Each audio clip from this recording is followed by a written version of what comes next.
அஸ்ஸலாமு அலைக்கும் வரஹமத்துல்லாஹி வபரகாத்துஹு. நமக்கான ஒரு கேள்வி. இந்த உலகத்தில் யாராவது நம்மை நேசிக்கிறார்கள் என்று தெரிந்தால் நமக்கு எப்படி இருக்கும்? அப்படியானால் இந்த பிரபஞ்சத்தையே படைத்த அல்லாஹு தஆலா நம்மை நேசிக்கிறான் என்றால் அதை எப்படி தெரிந்து கொள்வது? அல்லாஹ் யாரை நேசிக்கிறான்? நாம் அல்லாஹ்வின் அன்பை பெற்றவர்களா? இன்றைய பதிவில் திருக்குர்ஆனும் நம்பகமான ஹதீஸ்களும் சொல்லும் 10 அழகான அறிகுறிகளை பார்க்க போகிறோம். இந்த பதிவை முழுமையாக பாருங்கள். கடைசியில் வரும் அறிகுறி நம்மில் ஒவ்வொருவரும் தினமும் சிந்திக்க வேண்டிய ஒன்று.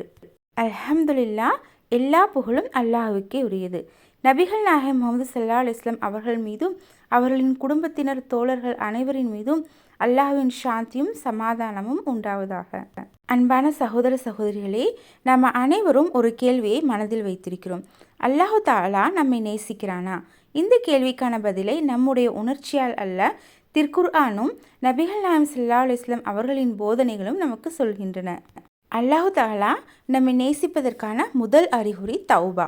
ஏனென்றால் நாம் தௌபா செய்யும்போது அல்லாஹு தஆலா கூறுகிறான், நிச்சயமாக அல்லாஹ் அதிகமாக தௌபா செய்பவர்களையும் தூய்மையை பேணுபவர்களையும் நேசிக்கிறான்.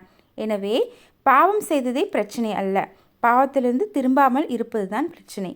அன்பான சகோதரி சகோதரிகளே, நம்ம பாவம் செஞ்சுருந்தாலும் முடிந்த அளவில் அஸ்தக்ஃபிருல்லா நிறைய சொல்லலாம், நிறைய தௌபா செய்து அந்த பாவத்திலிருந்து மீள முயற்சி செய்வோம் இன்ஷா அல்லாஹ். இரண்டாவது அறிகுறி, நாம் பிறருக்கு நன்மை செய்ய விரும்பும் போது அல்லாஹு தஆலா நம்மை நேசிக்கிறான். ஏனென்றால் நபிகள் நாயகம் ஸல்லல்லாஹு அலைஹி வஸல்லம் அவர்கள் கூறினார்கள், மக்களுக்கு அதிகம் பயன் அளிப்பவர்களே அல்லாஹுக்கு மிகவும் பிடித்தவர்கள். ஒரு புன்னகை, ஒரு நல்ல வார்த்தை, நம்மால் என்ற சிறிய ஒரு உதவி, இவை அனைத்தும் அல்லாஹ்வின் அன்பை பெறும் வழிகளில் ஒன்றாக கூட இருக்கலாம். மூன்றாவது அறிகுறி, தொழுகையை பாதுகாக்கும் போது அல்லாஹு தஆலா நம்மை நேசிக்கிறான். ஏனெனில் தொழுகை வெறும் கடமை அல்ல, அது அல்லாஹுடனான நம்முடைய தொடர்பு. தொழுகையை விரும்பி நேரத்தில் நிறைவேற்ற முயற்சிப்பதும் ஒரு நல்ல அறிகுறிதான். நான்காவது அறிகுறி, திருக்குர்ஆனை நேசிக்க ஆரம்பித்தாள். முன்பு சிரமமாக இருந்த திருக்குர்ஆன் இப்போது தினமும் படிக்க வேண்டும் என்று மனம் விரும்புகிறதா? இது கூட ஒரு அருள். ஐந்தாவது, நாம் பாவம் செய்ய நினைக்கும் போது மனம் வருந்துகிறதா? இதயம் இன்னும் உயிருடன் இருக்கிறது என்பதற்கான நல்ல அறிகுறி இது. ஆறாவது, சோதனையிலும் அல்லாஹு தஆலாவை மறக்காமல் இருந்தால். நாம் சிரமம் வந்தவுடன் அல்லாஹ்வை விட்டு விலகாமல் இன்னும் நெருக்கமாக ஆக முயற்சிப்பது, இது ஒரு பெரிய நன்மையும் கூட. ஏழாவது அறிகுறி, பிறரை மன்னிக்க முயற்சித்தால். ஏனெனில் அல்லாஹு தஆலா மன்னிப்பவனை மிகவும் நேசிக்கிறான். எட்டாவது, ஹலாலை தேர்ந்தெடுத்தல்.